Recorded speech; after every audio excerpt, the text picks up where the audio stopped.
యేసుక్రీస్తు శ్రేష్టమైన నామములో అందరికీ వందనాలు. పరిశుద్ధ గ్రంథములో మీకా గ్రంథం తెరచి నిజమైన కృతజ్ఞత ఆరాధన అనే అంశాన్ని మనం ధ్యానం చేద్దాం. మీకా గ్రంథం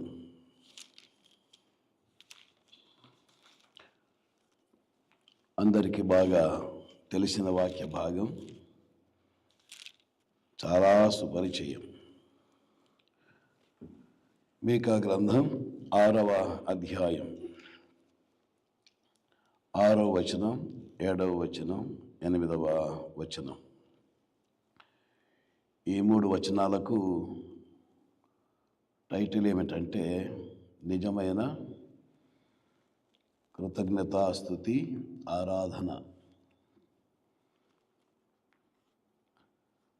ఈ దినాల్లో ఆరాధన, కృతజ్ఞత, స్తుతి అనగానే సండే 3 అవర్స్తో అయిపోయింది అనుకుంటున్నాం.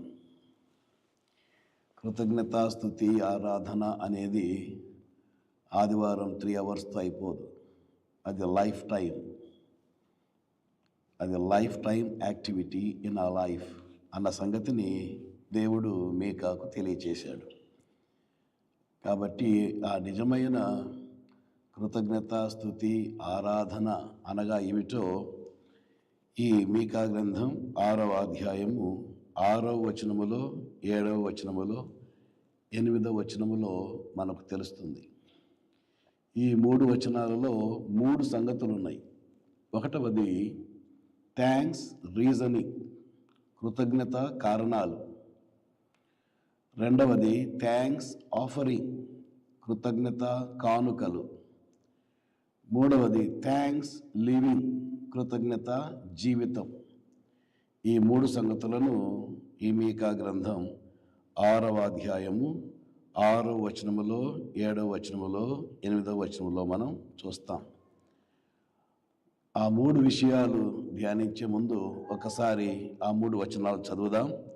ఏమి తీసుకుని వచ్చి నేను యెహోవాను దర్శింతును, ఏమి తీసుకుని వచ్చి మహోన్నతులైన దేవుని సన్నిధిని నమస్కారం చేతును, దహన బలులను, ఏడాది దూడలను అర్పించి దర్శింతునా, వేల కొలది పొట్టేళ్లును, వేలాది నదులంతా విస్తారమైన తైలమును ఆయనకు సంతోషము కలుగజేయునా, నా అతిక్రమమునకై నా జ్యేష్ఠపుత్రిని నేను ఇత్తునా, నా పాప పరిహారమునకై నా గర్భఫలమును నేను ఇత్తునా. మనుషుడా, ఏది ఉత్తమమో అది నీకు తెలియజేయబడి ఉన్నది. న్యాయముగా నడుచుకొనుటయు, కనికరమును ప్రేమించుటయు, దీన మనస్సు కలిగే నీ దేవుని ఎదుట ప్రవర్తించుటయు ఇంతే గదా యెహోవా నిన్ను అడుగుచున్నాడు. ప్రార్థన చేద్దాం. ప్రభు దినమున మమ్మను మీ మందిరములో ప్రవేశపెట్టిన మా దేవా, మీకు వందనాలు చెల్లిస్తున్నాం. మీ నామ సంకీర్తన చేసి మీ మాటలు మేము ధ్యానిస్తున్నాం. నిజమైన కృతజ్ఞతాస్తుతి ఆరాధన 3 గంటలతో ముగిసేది కాదు. ఇది జీవితాంతం మా జీవితంలో నుండి కనబడవలసిన జీవిత వైఖరి, జీవిత విధానమని మీ గ్రంథములో మీరు మాకేం చెప్పారో ఆ సంగతులు మేము ధ్యానిస్తూ ఉండగా గైకొనుటకు మాకు సహాయం చేయండి.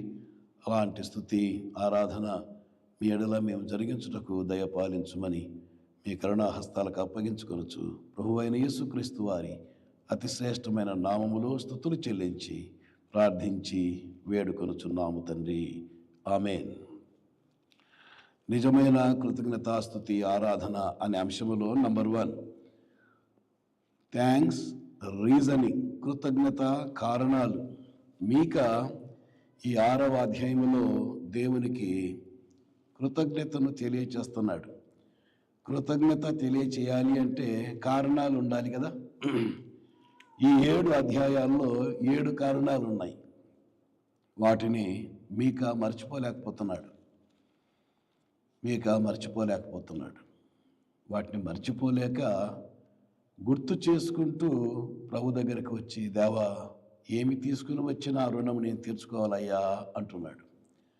ఆ 7 ప్రధాన కారణాలు ఏంటో చూడండి. మొదటి కారణము మొదటి అధ్యాయము 1వ వచనం. ప్రభువు ఇచ్చిన ప్రత్యక్షత. యోతాము, ఆహాజు, హిజ్కియా అను యూదా రాజులలో షోమ్రోను గూర్చియు యెరూషలేమును గూర్చియు దర్శన రీతిగా మోరస్తీయుడైన మీకాకు ప్రత్యక్షమైన యెహోవా వాక్కు. 1వ అధ్యాయం 1వ వచనములో ప్రభువు ఇచ్చిన ప్రత్యక్షత. మర్చిపోలేకపోతున్నాడు. ప్రభువు ప్రత్యక్షమై ఈ మోరస్తీయుడైన మీకాకి, మోరస్తీయుడు అంటే మోరెషద్గతు గ్రామస్థుడు, పల్లెవాడు, ఇలాగా పట్నవాసి కాదు, చాలా పల్లెవాడు. మోరెషద్గతు అనేది చాలా చిన్న గ్రామం. ఆ గ్రామవాసిని నేను.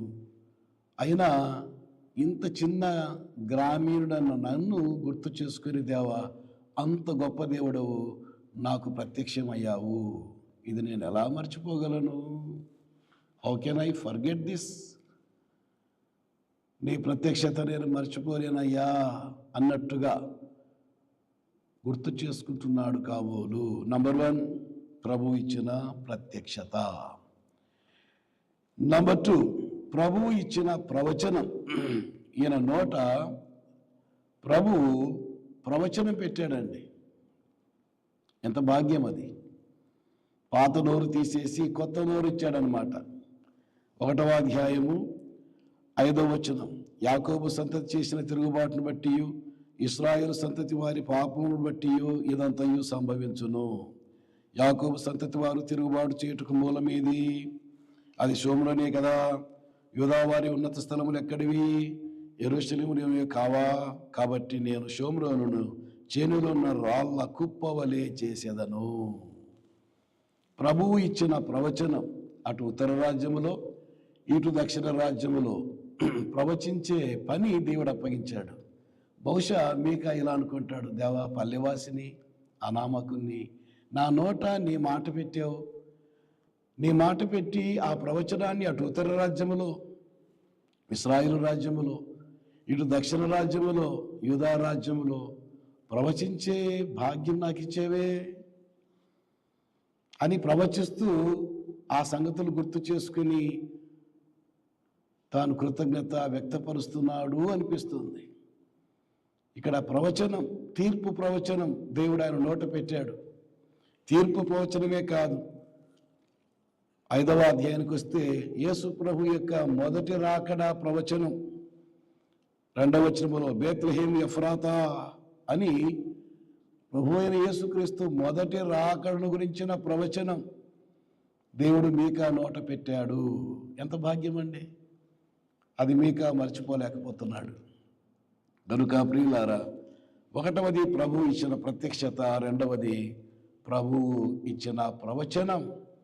ఈరోజు మనకు కూడా ప్రభువు తన ప్రత్యక్షతనిచ్చాడు. సువార్త ద్వారా మనకు కనపరుచుకున్నాడు. ఆ ప్రభువును రక్షకునిగా మనం పొందాం. ఈరోజు మన నోట యేసయ్య తన మాట పెట్టాడు, సువార్త పెట్టాడు, సర్వలోకానికి ప్రకటించే భాగ్యం ఇచ్చాడు. ఎలా మర్చిపోగలము? 2 కారణాలు మనం చూచాం. ఇక 3వ కారణం చూడండి. అదే మొదటి అధ్యాయములో 8వ వచనములో, నేను కేకలు వేయుచు ప్రలాపించుచున్నాను, ఏమీ లేకుండా దిగంబరునై నక్కలు అరచునట్లు అరచుచున్నాను, నిప్పుకోడి మూలుగునట్లు మూలుగుచున్నాను. ప్రభువు నేర్పిన ప్రార్థన. అయ్యో, యూదా జనాంగం మీదకి, ఇశ్రాయేలు జనాంగం మీదకి దేవుని తీర్పు రాబోతుంది అని నక్కలాగా, నిప్పుకోడిలాగా తాను మూలుగుతున్నాడంట, ప్రలాపిస్తున్నాడంట. బహుశా అది ప్రభువు నేర్పినటువంటి ప్రార్థన, కన్నీటి ప్రార్థన. దేవా, అనామకుడను ఇలాగున ప్రజల పక్షాన మొరపెట్టే భాగ్యం నాకు ఇచ్చావే అని ఒకవేళ తాను గుర్తు చేసుకున్నాడేమో. ఈ 3 కారణాలే కాకుండా 4వ కారణం, 3వ అధ్యాయము మొదటి 3 వచనాలలో ప్రభువు ఇచ్చిన భద్రత. 3వ అధ్యాయం మొదటి 3 వచనాలలో ఒక భాగం చదువుతున్నాను. 3వ వచనం, నా జనుల మాంసమును భుజించుచు వారి చర్మమును ఒలిచి వారి ఎముకలను విరిచి ఒకడు కుండలో వేయు మాంసమును ముక్కలు చేయునట్లు బాణలో వేయు మాంసముగా వారిని తుత్తునియలుగా పగలగొట్టి ఉన్నారు. అనగా ఆ దినాల్లో ఉత్తర రాజ్యములో దక్షిణ రాజ్యములో దేవుని ప్రవక్తలను పట్టుకొని చితకబాదేవాళ్ళు, ఎముకలను విరిచేసేవాళ్ళు, పొడి చేసేవాళ్ళు, తోలు ఒలిచేవాళ్ళు. అటువంటి భయంకరమైనటువంటి నాయకుల మధ్య దేవా నీవు నన్ను కాపాడేవే, అటువంటి దుర్మార్గుల మధ్య నీవు నన్ను ఇంతకాలంగా 40 సంవత్సరాల పైబడి సేవలో కాపాడేవే అన్నట్టుగా ఒకవేళ గుర్తు చేసుకుంటున్నాడేమో మీకా. ఇది 4వ కారణం. ఇక 5వ కారణానికి వస్తే ప్రభు ఇచ్చిన బలం. 3వ అధ్యాయంలో చూడండి 8వ వచనంలో గుర్తు చేసుకుంటున్నాడు. నేనైతే యాకోబు సంతతి వారికి తమ దోషమును, ఇశ్రాయేలులకు తమ పాపమును కనపరచుటకై యెహోవా ఆత్మావేశము చేత బలముతోనూ తీర్పు తీర్చు శక్తితోనూ ధైర్యముతోనూ నింపబడిన వాడనై ఉన్నాను. దేవా, అటు ఉత్తర రాజ్యములో ఇటు దక్షిణ రాజ్యములో ఇన్ని సంవత్సరాలుగా సేవ చేయటానికి నా బలం చాలదు, నీ బలమే కదా నన్ను నిలవబెట్టింది, నీ శక్తే కదా నన్ను నిలవబెట్టింది అని ప్రభు ఇచ్చిన బలాన్ని తాను గుర్తు చేసుకుంటున్నాడు కాబోలు. దావీదు వలె దావీదు కూడా గుర్తు చేసుకున్నాడు. ఆనాడు సింహాన్ని ఎలుగుబంటిని చంపడానికి నా దగ్గర బలం ఎక్కడదయ్యా, నీవిచ్చిన బలమే కదా అని, యెహోవా నా బలమా అని ప్రభువును స్తుతించినట్టుగా ఇక్కడ కూడా మీకా దేవుడిచ్చిన బలం, ప్రభు ఇచ్చిన బలాన్ని గుర్తు చేసుకుంటున్నాడు అనుకుంటున్నాను నేను. ఇది 5వ కారణం. ఇక 6వ కారణం చూడండి, ప్రభు ఇచ్చిన నిరీక్షణ. మీకా గ్రంథం 7వ అధ్యాయం 8వ వచనం, నా శత్రువా నా మీద అతిశయింపవద్దు, నేను క్రింద పడినను తిరిగి లేతును. ప్రభువు ఇచ్చిన భరోసా లేక నిరీక్షణ. బహుశా మీకా ఎక్కడో కృంగిపోయాడు, పడిపోయాడు. అందరూ అనుకున్నారు మీకా కథ అయిపోయింది. అవునా? మనం చల్లారిపోతే లోకం అట్లే అంటది. ప్రవీణ్ పగడాల అయిపోయింది, ఆయన ద్వారా అందరూ మెత్తబడిపోతారు అని లోకం అనుకుంటుంది. అయితే మీకా అంటున్నాడు, నేను క్రింద పడినను తిరిగి లేస్తాను, ఎందుకంటే నా దేవుడు లేపుతాడు అని దేవునిలో ప్రభువులో తనకున్న నిరీక్షణ తాను గుర్తు చేసుకుంటున్నాడు. ఇది 6వది. ఇక 7వది, ప్రభు ఇచ్చిన పాపక్షమాపణ. 7వ అధ్యాయము 18వ వచనం చూడండి, 7-18. తన స్వాస్థ్యములో శేషించిన వారి దోషమును పరిహరించి వారు చేసిన అతిక్రమం విషయమై వారిని క్షమించు దేవుడవైన నీతో సముడైన దేవుడు ఉన్నాడా? ఓ లార్డ్, నీలాగా క్షమించే వాళ్ళు ఎవరున్నారయ్యా? You are unique. పాపములు క్షమించుటలో నీతో సముడైన దేవుడు ఎవరున్నారు? You are unique God. నా పాపాలన్నీ క్షమించావయ్యా, సముద్రపు అగాధములో పడవేశావు, ఇక ఎన్నటికీ జ్ఞాపకం చేసుకోను అని నీవన్నావు. ఎంత మంచి దేవుడవయ్యా, నా పాపాలన్నీ పరిహరించావే అని ఇలా 7 కారణాలు బహుశా తన మనస్సులో పెట్టుకొని దేవుని దగ్గరికి వచ్చి ఏమి తీసుకుని వచ్చినా రుణం తీర్చుకోవాలి అంటున్నాడు. కాబట్టి దేవుని ఎడల నిజమైన స్తుతి, కృతజ్ఞత స్తుతి ఆరాధనలో నంబర్ 1 కృతజ్ఞత కారణాలు, థ్యాంక్స్ రీజనింగ్ మనం చూచాం. 2వది థ్యాంక్స్ ఆఫరింగ్ చూద్దాం. ఇలా కారణాలు వెతుక్కొని దేవుని దగ్గరకు వచ్చి థ్యాంక్స్ ఆఫరింగ్, 3 రకాల ఆఫరింగ్స్ చేస్తున్నాడండి. దేవుని దగ్గరికి ఖాళీ చేతులతో రావడం లేదు. నా గిన్నె నిండి పొర్లుచున్నది అని దావీదు అన్నట్టుగా మీకా గిన్నె కూడా నిండిపోయింది. ఆ 3 రకాల ఆఫరింగ్స్ ఏంటో చూడండి 7వ వచనం.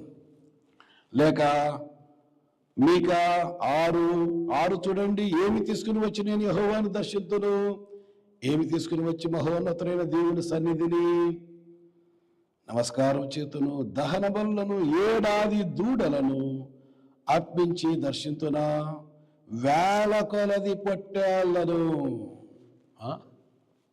నంబర్ 1 జంతు సంబంధమైన అర్పణ తీసుకొని వస్తానంటున్నాడు. ఎన్ని పొట్టేలు తెస్తాడంట? ఎన్ని పొట్టేలు? వేల కొలది పొట్టేళ్ళు. మంచి పొట్టేలు ఎంత అవుతుంది మనకు తెలియదు. పొట్టేలు మాంసం తినేది మనకు తెలుసు. పొట్టేలు ఎంత అవుతుంది అని అడిగితే మాకేం తెలుస్తారు అనేవాళ్ళు ఎక్కువ. మంచి పొట్టేలు 20,000 అవుతుందండి. 20,000 ఆంధ్రాలో. ఎన్ని పొట్టేలు తెస్తాడంట? 1000 కాదు, వేల కొలది. ఊరికి 1000 వేసుకోండి. 20,000 ఇంటూ 1000 ఎంత అవుతుందో చూసుకోండి. క్యాల్కులేటర్ పెట్టుకోవాల్సిందే. కొన్ని కోట్ల రూపాయలతో నేను నీ దగ్గరకు వస్తానయ్యా, ఎందుకంటే నీవు నాకు చేసిన మేళ్ళకి ఎన్ని కోట్లు సమర్పించినా తక్కువే కదా. కృతజ్ఞత కానుకలో నంబర్ 1 జంతు సంబంధమైన కానుక. రెండవది వస్తు సంబంధమైన కానుక. చూడండి, విస్తారమైన తైలము అంటున్నాడు. ఎంత తైలమంట? వేలాది నదులంత తైలమంట. తైలం అంటే మనకందరికి ఇష్టమే కదా. ఒక వర్షంలో పర్ఫ్యూమ్ అనే మాట వాయబడింది. పర్ఫ్యూమ్ ఎలా ఉంటుంది రేటు? ఎప్పుడో ఒకసారి నేను వస్తా జర్మనీలో దిగాను. ఆ ఎయిర్పోర్ట్లో పర్ఫ్యూమ్స్ అమ్ముతారంటే వెళ్ళి కొందామని వెళ్ళాను. చిన్న బాటిల్, ఇండియన్ కరెన్సీలో 5,000 రూపాయలంట. ఇంతే. నా చేతన ఎక్కడవుతుంది అని ఎన్నికి వచ్చాను. అలాంటి పర్ఫ్యూమ్, వేలాది నదులంత తైలము నేను అర్పించుకుంటే సరిపోతుందా అన్నట్టు అడుగుతున్నాడు. ఇక 3వ అర్పణ చూడండి, నా అతిక్రమణకై నా జ్యేష్ఠ పుత్రుని నేను ఎత్తునా. దేన్నైనా సమర్పించుకుంటాము కానీ కొడుకుని ఎవరైనా ఇస్తారా అండి? నా జ్యేష్ఠ పుత్రుని నేను ఇవ్వడానికి సిద్ధమేనయ్యా, నువ్వు అంగీకరించాలే కానీ అంటున్నాడు. ప్రియులారా, కృతజ్ఞత కారణాలు 7 చూచాము, కృతజ్ఞత కానుకలు 3 చూచాము. అలా కానుకలతో నేను వస్తున్నానయ్యా నీ దగ్గరికి, అలా దర్శించమంటారా అని అడిగితే ప్రభువు అన్నాడు, బాబు మీకా ఆ పొట్టేళ్ళన్నీ ఎవరివి? నావే కదా. ఆ కొండల మీద పశువులన్నీ నావే కదా. ఆకాశ పక్షులన్నీ నావే కదా. ఇస్తానంటున్నావు, చాలా సంతోషం. అదేదో తైలం అంటున్నావు కదా, ఆ నదులన్నీ ఎవరివి? నేను సృష్టించినవే కదా. ఆ తైలమంతా నేను సృష్టించిందే కదా. నాకిచ్చి ఏదో తృప్తిపరచాలని ఉన్నావు కదా. ఓకే, అసలు గర్భఫలం ఎవరిదానము? నీకు జ్యేష్ఠపుత్రుడు కలిగాడు, ఎవరిచ్చిన బహుమానము? నేనిచ్చిన స్వాస్థ్యమే కదా, నేనిచ్చిన బహుమానమే కదా. నేనిచ్చినవి నాకిచ్చి పెద్ద లెవెల్ మెయింటైన్ చేద్దాం అనుకుంటున్నావా? పెద్ద ఫోజు కొడుతున్నావా? అవన్నీ నావే, నాకు ఇవ్వాల్సిందే. అవన్నీ నావే, అవి నాకు ఇవ్వాల్సిందే. అయితే ఆ 3 కంటే మించింది నాకు కావాలి. అది కృతజ్ఞత జీవితం. కృతజ్ఞత కానుకలను మించింది కృతజ్ఞత జీవితం. చాలాసార్లు మనం ఎక్కడ పొరపాటు చేస్తామంటే, ఆదివారం ఆరాధనకు వచ్చి 3 పాటలు నిలబడి పాడి, ఏనానా ఏం బాబు ఎన్ని పాటలు? 3 పాటలు, లేక 4 పాటలు, 4 పాటలు పాడి, గిటార్ వాయించి, కీబోర్డ్ వాయించి, వాక్యం విని, రొట్టె తిని, ద్రాక్షరసం తాగి, మనకున్న దాంట్లో నుంచి కానుక కొంత వేసి ఆరాధన అయిపోయింది. బాయ్ బాయ్ యేసయ్యా, మళ్ళీ ఎప్పుడు కలుద్దాం యేసయ్యా? చెప్పండి, మళ్ళీ సండే కలుద్దాం యేసయ్యా. ఇలాంటి ఆరాధన కాదు. ఆ కానుకలన్నీ నావే కదా, నాకు ఇవ్వండి. తక్కువ కాదు, ఎక్కువనే ఇవ్వండి. 10వ భాగం కాదు, వర్ధిల్లను కొలది ఇవ్వండి, శక్తి కొలది ఇవ్వండి, సామర్థ్యం మించి ఇవ్వండి. శక్యమైతే విధవరాలు బాగా ఉన్నదంతా ఇవ్వండి. అయితే దాన్ని మించింది ఏంటంటే కృతజ్ఞత జీవితం. మీకా అది నాకు కావాలి. ఇంతే కదా నేను నిన్ను అడుగుతున్నాను. మీకా మీకు అంటున్నాడు, ఏంటయ్యా ఆ కృతజ్ఞతా జీవితం అంటే? ఇప్పుడు చెబుతాను విను అని కృతజ్ఞతా జీవితంలో 3 సంగతులు చెప్పాడు. చూడండి, మీకా గ్రంథం 6వ అధ్యాయము 8వ వచనం. మనుషుడా, ఏది ఉత్తమమో అది నీకు తెలియజేయబడి ఉన్నది, న్యాయముగా నడుచుకొనుటయు. నంబర్ 1 కృతజ్ఞతా జీవితంలో నంబర్ 1 న్యాయముగా నడుచుకొనుట. నంబర్ 2 కనికరమును ప్రేమించుట. నంబర్ 3 దీన మనస్సు కలిగి నీ దేవుని ఎదుట ప్రవర్తించుట. ఈ 3 కలిపి కృతజ్ఞత జీవితం. Thanks living, thanks giving. Okay, చాలా ఇవ్వడానికి వచ్చారు, చాలా సంతోషం. ఇవ్వండి, ప్రభువుకి ఇవ్వండి, ప్రభు సంఘానికి ఇవ్వండి, ప్రభు సేవకి ఇవ్వండి, ప్రభు సేవకులకి ఇవ్వండి. దీనులు కండి, ధన్యులు కండి, క్షేమం పొందండి, ఆశీర్వాదం పొందండి. అయితే దాన్ని మించింది ఏంటంటే కృతజ్ఞతా జీవితాన్ని జీవించండి. ఏమిటయ్యా కృతజ్ఞతా జీవితము అంటే? నంబర్ 1 న్యాయముగా నడుచుకునుట. నంబర్ 2 కనికరమును ప్రేమించుట. నంబర్ 3 దీన మనస్సు కలిగి నీ దేవుని ఎదుట ప్రవర్తించుట. ఈ 3 విషయాలను క్లుప్తంగా చూద్దాం. 1వది న్యాయముగా నడుచుకొనుట. ఇప్పుడు ప్రశ్న, ప్రపంచంలో న్యాయం ఎక్కువ ఉందా, అన్యాయం ఎక్కువ ఉందా? ఆ తెలుగు అర్థమవుతుందా? ఉన్నారా మీరు ఇక్కడ? ప్రపంచంలో న్యాయం ఎక్కువ ఉందా, అన్యాయం ఎక్కువ ఉందా? మిమ్మల్ని ఎవరు జైలుకి వేయలేరు, చెప్పండి. ఎంత బాగా చెప్పారు. Yeah right. ఇప్పుడు కొంచెం ఇంకొక క్వశ్చన్కు, సంఘములో న్యాయం ఎక్కువ ఉందా, అన్యాయం ఎక్కువ ఉందా? దీనికి చెప్పర్లేండి. 3వ ప్రశ్న, మీ కుటుంబంలో న్యాయం ఎక్కువ ఉందా, అన్యాయం ఎక్కువ ఉందా? దాటిపోదాం. 4వ ప్రశ్న, మన జీవితంలో న్యాయం ఎక్కువ ఉందా, అన్యాయం ఎక్కువ ఉందా? జవాబు ఏం నాకు చెప్పొద్దు, మాకే తెలియదు సార్, మీరే పంచాయతీ పెట్టినారు, మీరే పంచాయతీ తేల్చండి అంటారు కదా, తెలుసుకుందాం. మనలో న్యాయము ఉందా లేదా? 5 రకాల న్యాయాలను ప్రభువు పౌలు ద్వారా ఎఫ్ఎస్సీ పత్రికలో రాయించాడు. చూడండి, న్యాయముగా నడుచుకొనుట గురించి ఎఫ్ఎస్సీ పత్రిక 5వ అధ్యాయము 6వ అధ్యాయములో 5 రకాల న్యాయాలను ప్రస్తావించాడు. మొదటి న్యాయం చూడండి, 6వ అధ్యాయం 1వ వచనం. పిల్లలారా, ప్రభువునందు మీ తల్లిదండ్రులకు విధేయులయుండుడి, ఇది ధర్మమే. ధర్మమే అనే పదానికి సినోనిమ్ న్యాయమే. న్యాయము, ధర్మము అనే పదాలు కాగ్నిట్ వొకాబులరీ అంటారు.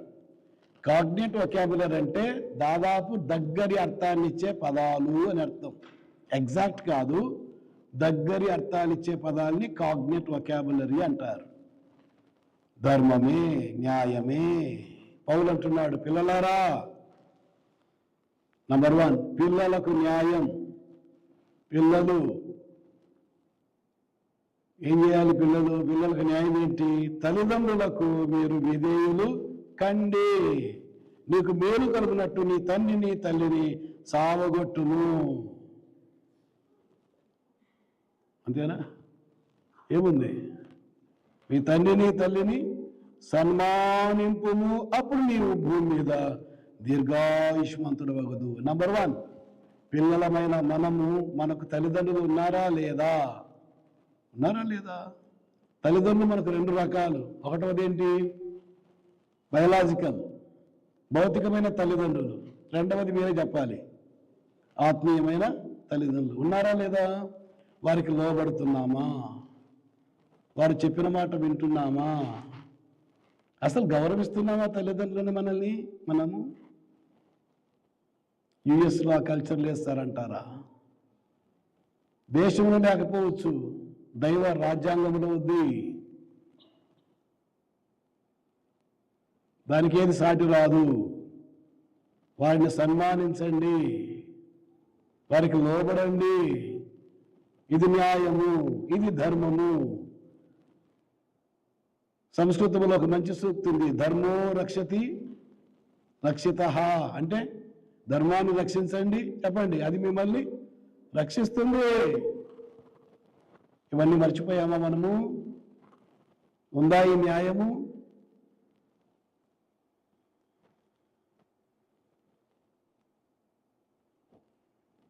మొన్న ఒక అనాథాశ్రమానికి వెళ్ళానండి. అయ్యా మీరు ఎవరండి అని అక్కడ పడుకున్న ఒక తాతను అడిగానండి. ఆయన అంటున్నాడు, నేను బ్యాంక్ మేనేజర్ అండి, రిటైర్డ్ అండి అన్నాడండి. అనాథాశ్రమంలో, వృద్ధాశ్రమంలో, ఇంకా పేరు కూడా చెప్తాను, ఆదోని టౌన్లో.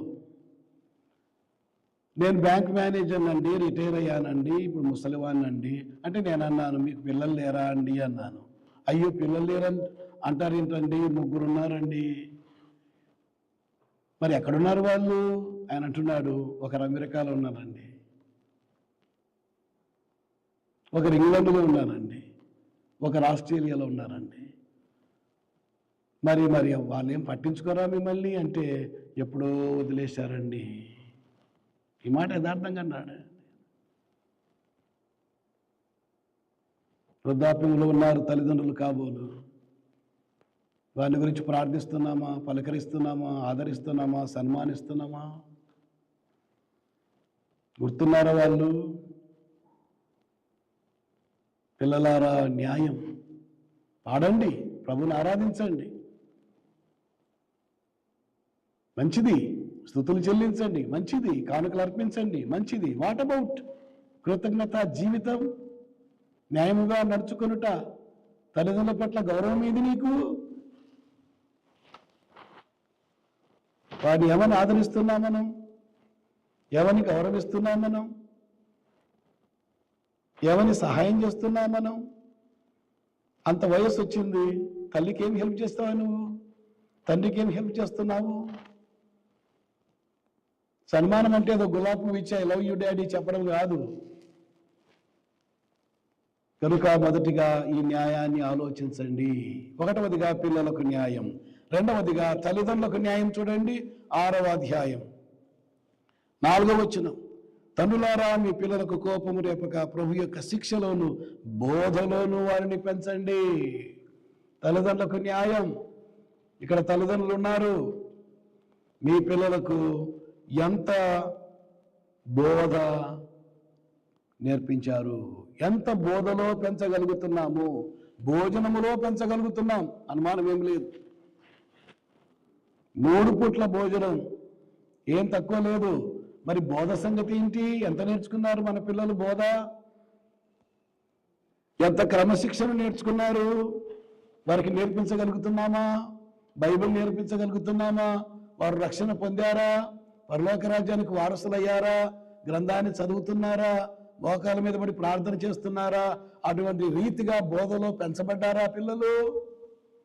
చెప్పగలవా, నా కుమారుడు రక్షణ పొందాడు, బైబిల్ చదువుతాడు, ప్రార్థన చేసుకుంటాడు, పరిశుద్ధంగా బ్రతుకుతాడు, అలాగనే నేను బోధించాను, ఆ బోధలో నా బిడ్డలు పెరుగుతున్నారని చెప్పగలమా? ఏది న్యాయం? కన్నాము, పెంచాము, చదివించాము, చచ్చిన తర్వాత నరకానికి పంపిస్తున్నాము అంటే అది న్యాయమా?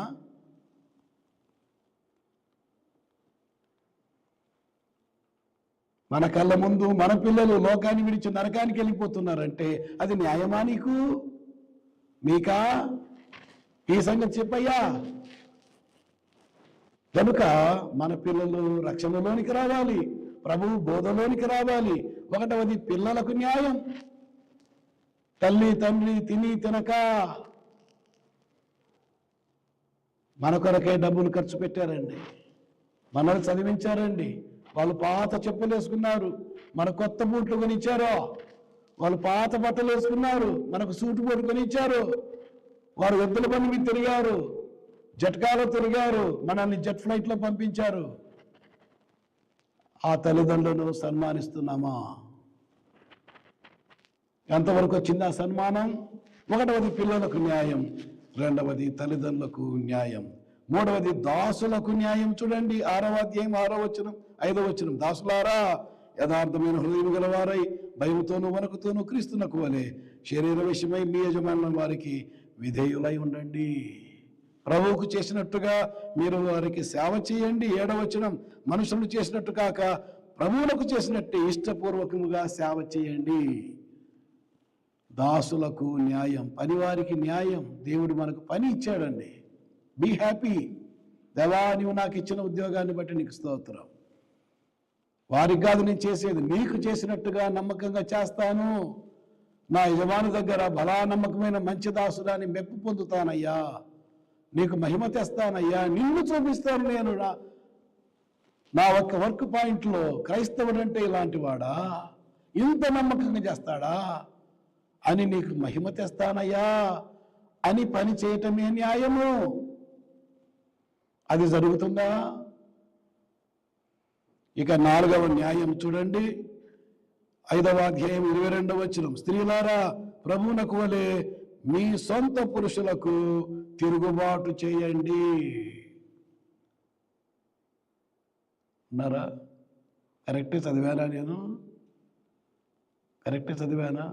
ఏం చదవాలి? ప్రభువునకు వలె మీ సొంత పురుషులకు లోబడి ఉండండి. కల్చర్ సంగతి ప్రక్కన పెట్టండి.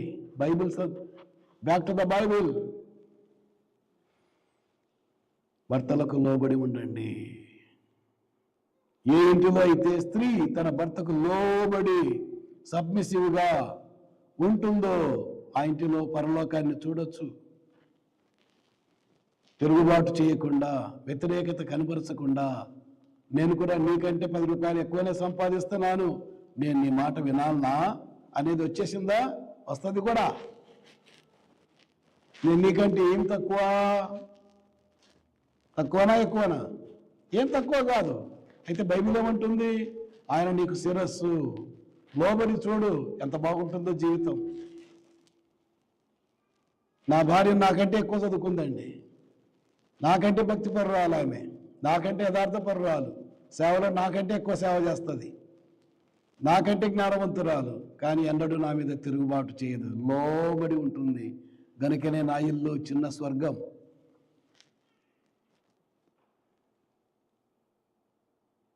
గనుక భార్యలారా, స్త్రీలారా ప్రభువునకు వలె మీ సొంత పురుషులకు లోబడి ఉండండి. ఇది స్త్రీలకు న్యాయం. ఇక 5వదిగా పురుషులకు న్యాయం ఏంటో చూడండి, 25వ వచనం, పురుషులారా మీరును మీ భార్యలను మెత్తగా ఉతకండి అన్నదా? ఏముంది? మీ భార్యలను ప్రేమించండి. పేతురు అడుగు ముందుకేసి మీ భార్యలను సన్మానించండి అని ఉందండి. అబ్బా, నిజమేనండి. ఏ ఇంటిలో అయితే భర్త భార్యను ప్రేమిస్తాడో, గౌరవిస్తాడో, ఆ ఇంటిలో చిన్న హెవెన్ చూడొచ్చండి. మినీ హెవెన్ని ఆ ఇంటిలోనే చూడొచ్చు. పరలోకంలో ఈ పరలోకాన్ని భూలోకంలో చూడడానికి దేవుడు ఏర్పాటు చేసిన సంస్థ ఏంటండి? ఫ్యామిలీ. అది కుటుంబంలో కనబడాలి అంటే భార్యను ప్రేమించండి. ఇక్కడ పెళ్ళైన వాళ్ళు ఉన్నారు, దేవుని తర్వాత నువ్వే దేవుడు ఉన్నట్టుగా నీ దగ్గరకు వచ్చారు. వాళ్ళు తల్లిదండ్రులు విడిచిపెట్టి, తోబుట్టును విడిచిపెట్టి, ఇల్లు వాకిని విడిచిపెట్టి, దేశం కాని దేశానికి నీ దగ్గరికి వచ్చారు. వాళ్ళు నీతో ఉన్నారు. తన బాధను ఎవరికి చెప్పుకోలేరు, నీతో మాత్రమే చెప్పుకోగలుగుతారు. అటువంటి భార్యను ఎలా చూస్తున్నాం మనము?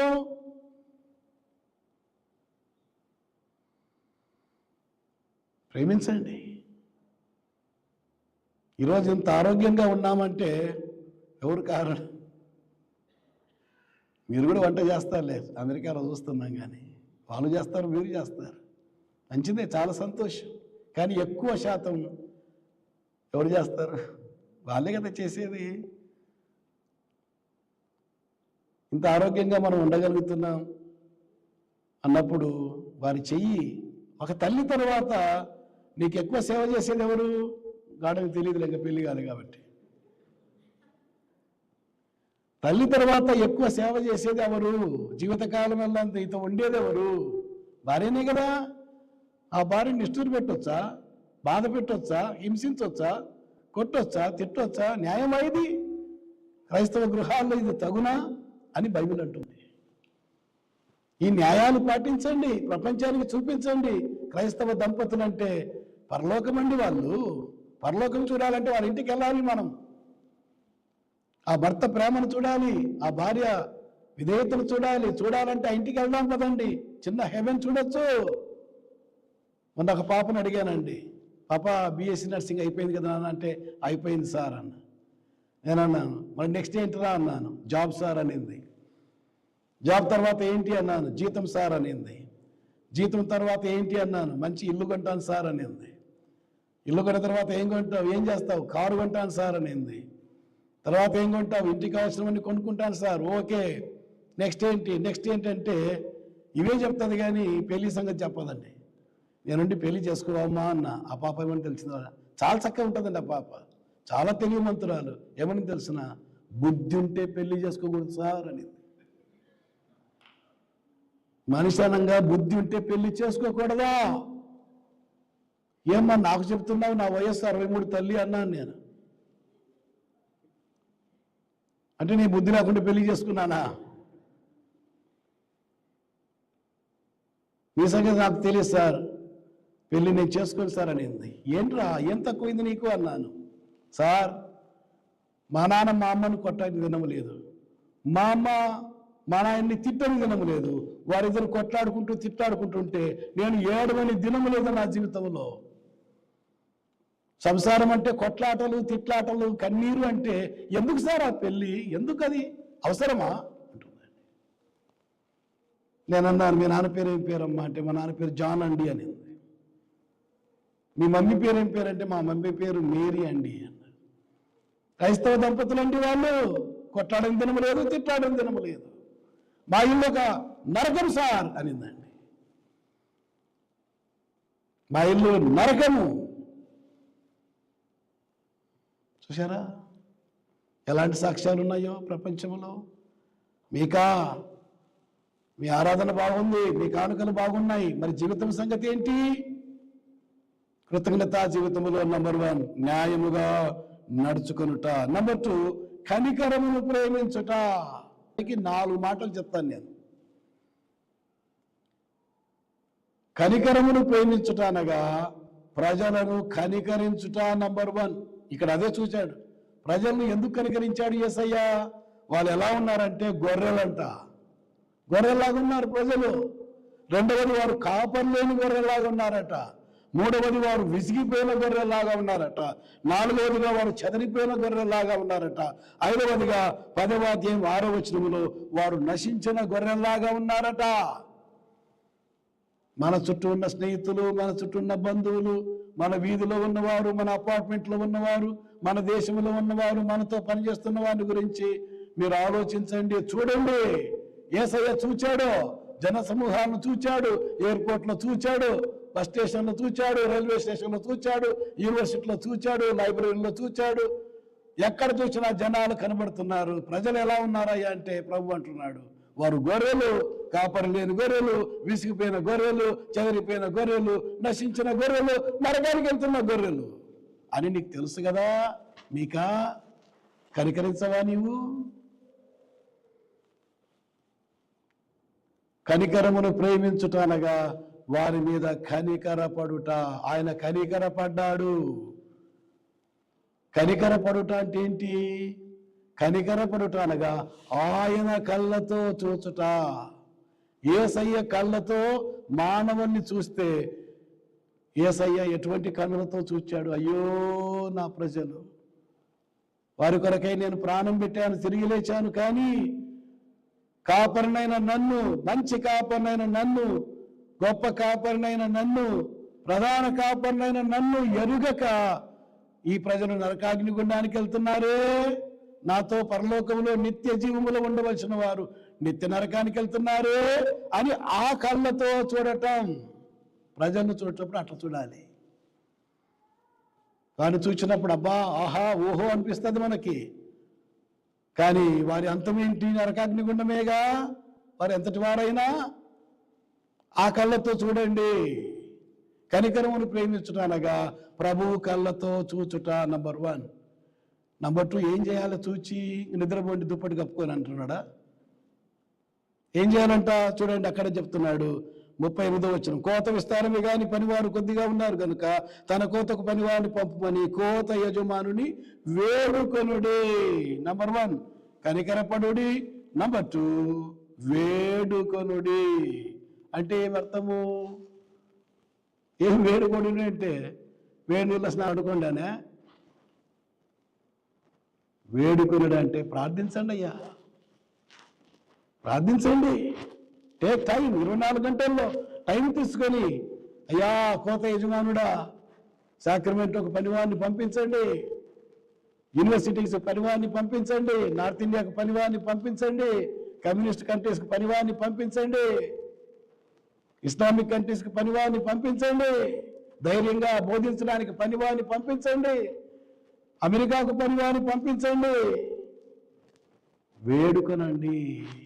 ప్రపంచ పటం తీసుకొని 193 దేశాల కొరకై ఎన్నడైనా ప్రార్థన చేశామా? అలెగ్జాండర్ ద గ్రేట్ ప్రపంచ పటాన్ని తెరిచిపెట్టి ఏ దేశాలను జయించాలనో ఆలోచించేవాడట. అలెగ్జాండర్ ద గ్రేటే కాదు, నెపోలియన్ బోనాపార్ట్. అర్థమైందా నీకు? ప్రపంచ పటం మన దగ్గర ఉండాలి.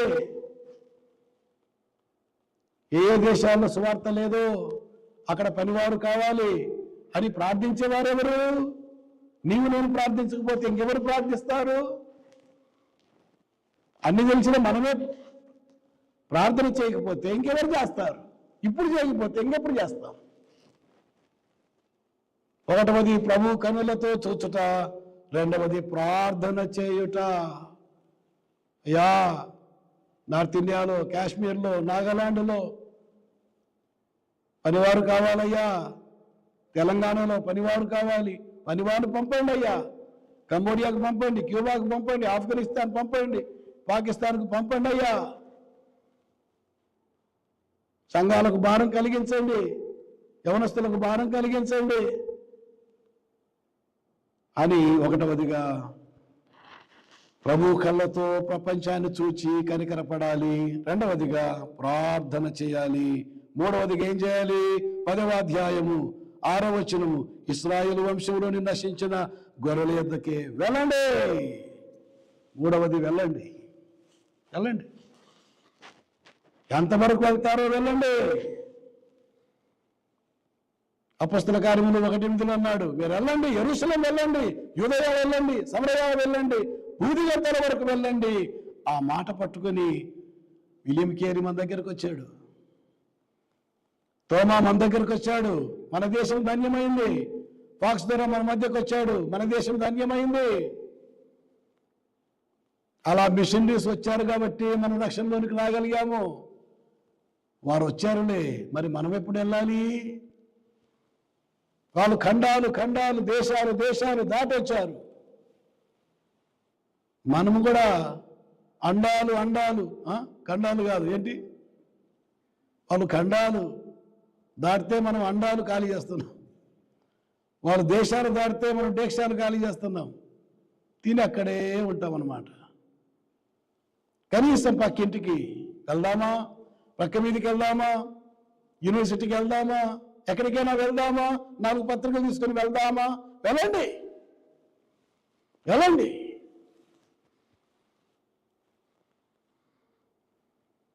దేవా వెళ్ళడానికి నాకు భారం పుట్టించయ్యా.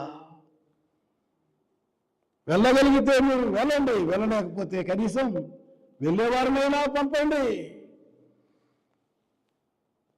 ప్రాథమికంగా వెళ్ళండి. ఎంత దూరం వెళ్ళగలుగుతారో వారు వెళ్ళారండి. యెరూషలేం దాటి, యూదయ దాటి, సమరయ దాటి భూదిగంతలకు వెళ్ళారు. అయ్యా నేను కూడా వెళ్తానయ్యా, రేపటి నుంచి ఒక కరపత్ర తీసుకొని పక్కింటికి వెళ్తాను, అపార్ట్మెంట్కి వెళ్తాను, అదొక యూనివర్సిటీకి వెళ్తాను, అదొక లైబ్రరీకి వెళ్తాను, అదొక బస్ స్టాండ్కి వెళ్తాను, అదొక పార్క్కి వెళ్తాను. యవనస్తులు ఉన్నారు, ఎవరి పరిస్థితులు ఎలా ఉన్నాయో తెలియదు, వారిని పలకరిస్తానయ్యా, వెళ్తాను. ఆయన నామాన వెళ్తారా? ప్రభు అంటున్నాడు, నా నిమిత్తమై ఎవరు వెళ్తారు? నేనెవరిని పంపించాలి? whom shall I send? Who shall go for me? యెషయా అంటున్నాడు, ఇదిగో దేవా నేనున్నాను, నన్ను పంపుము. ఇదిగో దేవా నేనున్నాను, నన్ను పంపుము అనే వాళ్ళు కావాలి. నన్ను పంపుము. పంపు అంటే పంపడమే కాదు, నింపాడండి ప్రవచనముతో. 66 అధ్యాయాల గ్రంథముతో యెషయాను నింపాడు. ప్రపంచానికి ధన్యత తెచ్చాడు యెషయా. వెళ్తామా? 1వది కనికరపడుట, 2వది ప్రార్థించుట, 3వదిగా వెళ్ళుట, 4వదిగా ప్రకటించుట. చూడండి 10వ అధ్యాయం 7వ వచనం, వెళ్ళుచు పరలోక రాజ్యము సమీపించి ఉన్నదని ప్రకటించండి. ప్రకటిద్దామా 4 మాటలు? Gossip the gospel. యవనస్తులతో మాట్లాడదాం, పెద్దలతో మాట్లాడదాం, వృద్ధులతో మాట్లాడదాం. There is God for us.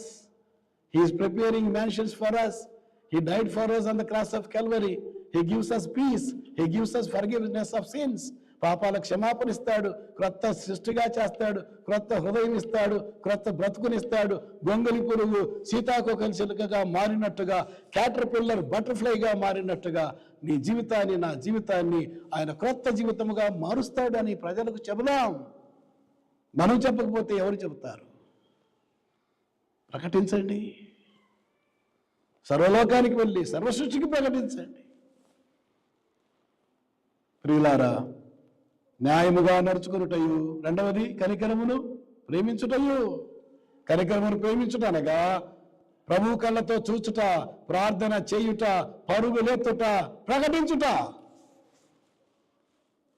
ఇంతే కదా యెహోవా నిన్ను అడుగుతున్నాడు. దీన్ని మర్చిపోయాం మనం. ఆరాధన ఆరాధన అని పాడేది వెళ్ళిపోయేది. మరి ప్రకటించేది ఎప్పుడు? ప్రార్థించేది ఎప్పుడు?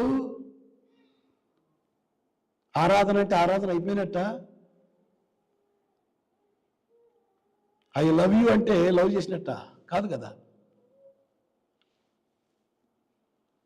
నీ ప్రేమకు గుర్తేంటి?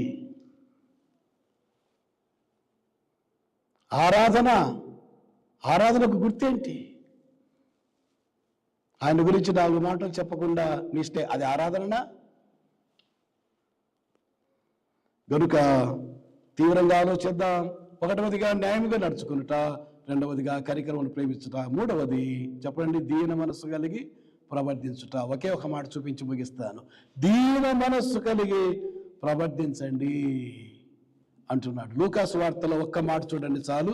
ఆ లూకాసు వార్త ఒక్క మాటలో ప్రభు ఆ దీన మనస్సు కలిగి ప్రవర్తించడం అంటే ఏంటో చెబుతున్నాడు. మీరు ఎంత పాడినా, ఎంత ప్రసంగించినా, ఎన్ని ఆత్మలు సంపాదించినా, ఎన్ని సంఘాలు స్థాపించినా, ఎన్ని ఖండాలు తిరిగినా, ఎన్ని పుస్తకాలు రాసినా, ఎంత గొప్ప సేవ చేసినా, మన హార్ట్ ఎలా ఉండాలో చెబుతున్నాడు. ఆ దీన మనస్సు ఏంటో చెబుతున్నాడు చూడండి. లూకాసు వార్త 17వ అధ్యాయం. లూకాసు వార్త 17వ అధ్యాయము 10వ వచనం. లూకాసు వార్త 17:10. అటువలే మీరును మీకు ఆజ్ఞాపింపబడినవన్నీ చేసిన తరువాత, వింటున్నారా? అన్నీ చేసిన తర్వాత. ఉదాహరణకు నిన్న రిట్రీట్ జరిగింది కదండి. ఎంతమంది వచ్చారు నిన్న రిట్రీట్కి? చేయి చూపిస్తారా? సరే, కొంతమంది వచ్చారు. మార్నింగ్ వచ్చారు పాపం. కొంతమంది పరిచయం చేశారు, కొంతమంది పాటలు పాడారు, కొంతమంది ప్రసంగాలు విన్నారు, మంచిగా భోంచేశారు. 3 ప్రసంగాలు విని, వాక్యం విని, సహవాసం చేసి, పాటలు పాడి ఇంటికి వెళ్ళి పడుకునే లోపల బాగా అలసిపోయారు. రాత్రి పడుకునే ముందు నేను కదా ఇంత గొప్ప సేవ చేసింది, అది కాదనాల్సింది. ఏమంటున్నాడు ఇక్కడ? అంత చేసిన తర్వాత, ఎంతో గొప్ప సేవ చేశాము అని నీకు అనిపించినప్పుడు, మీరును మీకు ఆజ్ఞాపింపబడినటువంటి చేసిన తర్వాత ఏమనాలంట? యేసయ్యతో, మేము నిష్ప్రయోజకులమైన దాసులము. We are undeserved, we are unprofitable servants. మేము నిష్ప్రయోజకులమైన దాసులము, మేము చేయవలసినవే చేసి ఉన్నాము. దేవా, ఏమీ చేయలేదు, మేము చేయవలసినవే చేశాము, కానీ ఎక్స్ట్రాగా చేసింది ఏమీ లేదు అని 0 కండి. పగలంతా పరిచయం చేసిన తర్వాత సాయంకాలం యేసయ్య దగ్గరికి వెళ్ళి I am 0 lord, I am 0 అంటే యేసయ్య మనల్ని ఏం చేస్తాడు? హీరో చేస్తాడు. దేవా నేను హీరో కాబట్టి చేశాను అంటే తెల్లారితే నీవు జీరో అయిపోతావు. దేవా నేను జీరోనయ్యా, దేనికి తరిమి కానీ నన్ను వాడుకున్నావు, నీకు స్తోత్రం, ఐఆమ్ జీరో అనే కొద్దీ ఆయన నేను హీరోగా చేస్తాడో. అంతే తప్ప నేను కాబట్టి అనుకుంటే జీరో అయిపోతాం మనం. నిష్ప్రయోజకులమైన దాసులము. మీకా నువ్వు ఉత్తర రాజ్యంలో ప్రకటించినా దక్షిణ రాజ్యంలో ప్రకటించినా 40 ఏళ్ళు సేవ చేసినా నా దగ్గరికి వచ్చినప్పుడు అతిశయించొద్దు. నిష్ప్రయోజకుడు నేను దాసున్నయ్యా అని చెప్పు, నీవు ధన్యుడవైతావు అంటున్నాడు. కనుక దేన్ని బట్టి కూడా అతిశయించకూడదు. నేను ఒకసారి మలేషియా నుంచి జపాన్కి వెళ్తున్నాను, టోకియోకి. నా ఫ్లైట్లో ఒక అబ్బాయి కూర్చున్నాడు. నా ఫ్లైట్ అంటే నా సొంత ఫ్లైట్ కాదు, నేను ఎక్కిన ఫ్లైట్లో. ఆ అబ్బాయి మంచి వ్యాపారస్తుడట, నాకు తెలియదు. కోట్ల వ్యాపారం చేస్తాడట, దినానికి కొన్ని లక్షలు సంపాదిస్తాడట. నేను అబ్బాయిని అడిగాను, బిజినెస్ మ్యాన్ కదా బాబు, టోక్యోలో పని చేసుకుంటున్నావు, చాలా సంతోషం.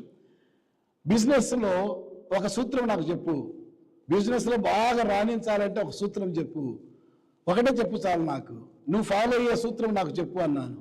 అబ్బాయి ఏమన్నాడంటే, సార్ ఏమి లేదు, నా దగ్గర కొన్ని 100 కోట్లు ఉన్నాయి, అనుమానం లేదు. అయితే తెల్లారినాక వ్యాపారం ప్రారంభించేటప్పుడు నా బ్యాంక్ అకౌంట్లో జీరో అనుకుంటాను అన్నాడండి. ఏమనుకుంటాడట ఆయన? ఆయన దగ్గర ఎన్ని కోట్లు ఉన్నాయండి? కొన్ని 100 కోట్లు ఉన్నాయట. కానీ వ్యాపారం ప్రారంభించినప్పుడు ఏమనుకుంటాడట ఆయన? నా అకౌంట్ ఎంత? జీరో అనుకుంటాను నేను. మార్నింగు సాయంకాలానికంతా 1 కోటి రూపాయలు సంపాదిస్తాను. అలా అనుకోకుండా నా బ్యాంకులో 600 కోట్ల రూపాయలు ఉన్నాయి అని అనుకుంటే నేను 1,00,000 కూడా సంపాదించలేను. ఐఆమ్ జీరో అనుకుంటాను, సాయంకాలానికి 1 కోటి రూపాయలు సంపాదిస్తానన్నాడు. అప్పుడు అనిపించింది బైబిల్ చదివేటప్పుడు, దేవా ఇప్పటికి నేను 600 ప్రసంగాలు రాశాను కాబట్టి బైబిల్ నాకు తెలిసినంత ఎవరికి తెలియదు అనుకోకూడదు. నాకేం తెలియదయ్యా, ఆది కాండం మొదలుపెట్టేటప్పుడు నాకేం తెలియదా, ప్రసంగం చేసేటప్పుడు అయ్యా నాకు ప్రసంగం రాదు, ప్రార్థన చేసేటప్పుడు అయ్యా నాకు ప్రార్థన రాదు, సేవ చేసేటప్పుడు నాకు సేవ రాదు అయ్యా, ఐఆమ్ జీరో అని మనల్ని మనం తగ్గించుకుంటే ఆయన మనల్ని హీరో చేస్తాడు. ఆయన బలిష్టమైన హస్తం కింద దీన మనస్కులమై ఉందాము, తగిన సమయం అందు ఆయన మనల్ని ఉన్నతంగా హెచ్చిస్తాడు. కానీ దేన్ని బట్టి కూడా మనం అతిశయించకూడదు. దీన మనస్సు కలిగి ప్రవర్తించుట, ఇంతే కదా యెహోవా మిమ్మల్ని అడుగుతున్నాడు. ప్రియులారా, కృతజ్ఞత కారణాలు 7 చూచాం, కృతజ్ఞత కానుకలు 3 చూచాం, కృతజ్ఞత జీవితము 3 చూచాం. ఆ జీవితంలో 1వదిగా న్యాయము నడుచుకొనుట 5 న్యాయాలు చూచాము. కనికరమును ప్రేమించుట, అందులో 4 సంగతులు చూచాము. దీన మనస్సు కలిగి ప్రవర్తించుట, అందులో 1 సంగతి చూచాము. ఇవి మన హృదయంలో పెట్టుకొని ప్రభువును స్తుతిస్తూ ఆరాధిస్తూ పాడుతూ అర్పించుకుంటూ అనుదిన జీవితంలో న్యాయముగా నడుచుకుందాం. అనుదిన జీవితంలో ఆత్మను సంపాదిద్దాం.